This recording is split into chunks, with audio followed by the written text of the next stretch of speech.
हमने आज एक प्रॉब्लम ले रखा है, discuss the differentiality of the function f of x equals to 3 to the power x interval -1 to 1 and 4 - x on the interval of 1 to 4, check its differentiability at x equals to 1। तो यहाँ पे हमारा doubtful point है x equal to 1। तो आप देख पा रहे होगे कि मैंने इस क्वेश्चन को 3 अप्रोच से बना रखा है। यहाँ पे हमने लिख रखा है बोर्ड अप्रोच, यहाँ पे लिख रखा है शॉर्ट ट्रिक एंड यहाँ पे लिख रखा है ग्राफिकल अप्रोच। एक्चुअली क्या होता है, बोर्ड एग्जाम में आपको ज़्यादा से ज़्यादा एनालिटिकल अप्रोच को फोकस करना पड़ेगा।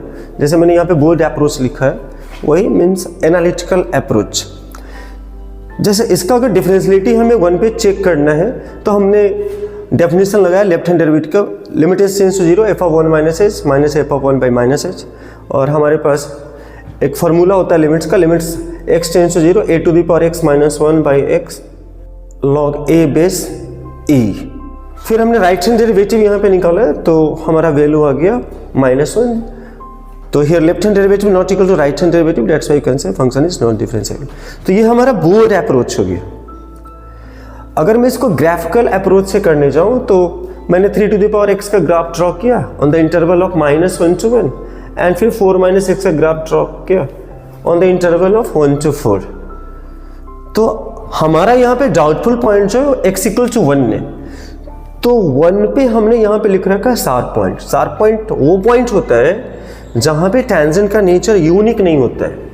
अगर 1 से जस्ट पहले यहाँ पे टेंजेंट ड्रॉ किया जाए तो टेंजेंट का नेचर ये होगा, और 1 के जस्ट बाद टेंजेंट ड्रॉ किया जाए तो ये लाइन खुद में एक टेंजेंट है, तो टेंजेंट का नेचर ये हो गया।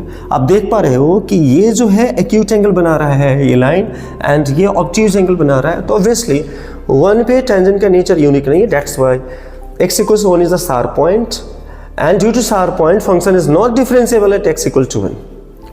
शॉर्ट ट्रिक में देखो हमने डायरेक्ट डिफरेंशिएट कर दिया है, लेकिन आप इसको ध्यान से देखो, प्रॉब्लम में यहाँ डाउटफुल पॉइंट पे इक्वालिटी साइन था, हमने यहाँ पे डाउटफुल पॉइंट से इक्वालिटी साइन को रिमूव कर दिया है। तो जब मैं ये शॉर्ट ट्रिक यूज करूँगा और जब मैं डिफरेंशिएट करने जाऊँगा, डायरेक्ट डिफरेंशिएट करने जाऊँगा, तो equality sign should be removed और डायरेक्ट जो हमारा डाउटफुल पॉइंट है वो हम चेक कर देंगे डेरिवेटिव के वैल्यू में। तो x का वैल्यू मैंने 1 पुट किया तो 3 log 3 बेस ये आ गया और राइट हैंड डेरिवेटिव -1 है। सो यहाँ से भी मैं बोल सकता हूँ कि function is not differentiable at x equal to 1। अब यहाँ पे इंपॉर्टेंट बात क्या है, हमने इसको 3 अप्रोच से क्यों डिस्कस किया। अगर आप बोर्ड एग्जाम में इस अप्रोच से चेक करोगे कि फंक्शन इज नॉट डिफरेंशिएबल तो शायद आपको मार्क्स नहीं मिलेंगे। 3 मार्क्स का क्वेश्चन है तो 1 मार्क्स मिल जाए या हाफ मार्क्स मिल जाए, इससे भी आपको मार्क्स नहीं मिलेंगे। बट यही क्वेश्चन अगर JEE mains, JEE advance, West Bengal joint में पूछे जाते हैं तो वहाँ पे तो ऑब्जेक्टिव क्वेश्चन है, आपको फुल मार्क्स मिल जाएंगे। तो वहाँ पे आपको थोड़ा सा, सारे क्वेश्चन में नहीं लेकिन बहुत सारे प्रॉब्लम ऐसे हैं जो स्पेशली बोर्ड अप्रोच ही आपको लगाना पड़ेगा, एनालिटिकल अप्रोच ही लगाना पड़ेगा। आप बोर्ड वाले प्रॉब्लम को अगर शॉर्ट ट्रिक या ग्राफिकल अप्रोच से करने जाओगे तो आपको वहाँ पे मार्क्स नहीं मिलेंगे। तो बोला जाता है ना कि जैसे ये बोर्ड का प्रॉब्लम है, 12th बोर्ड का प्रॉब्लम है और आप इस मेथड से कर दिया या इस मेथड से कर दिया, तो वहाँ पे एक अच्छा सा लाइन है कि हॉकी स्टिक से बैटिंग करना। तो हॉकी स्टिक से बैटिंग करोगे तो ऑब्वियसली आप तो आउट होगे ही ना, बहुत कम चांस है नहीं आउट होने का। Thank you.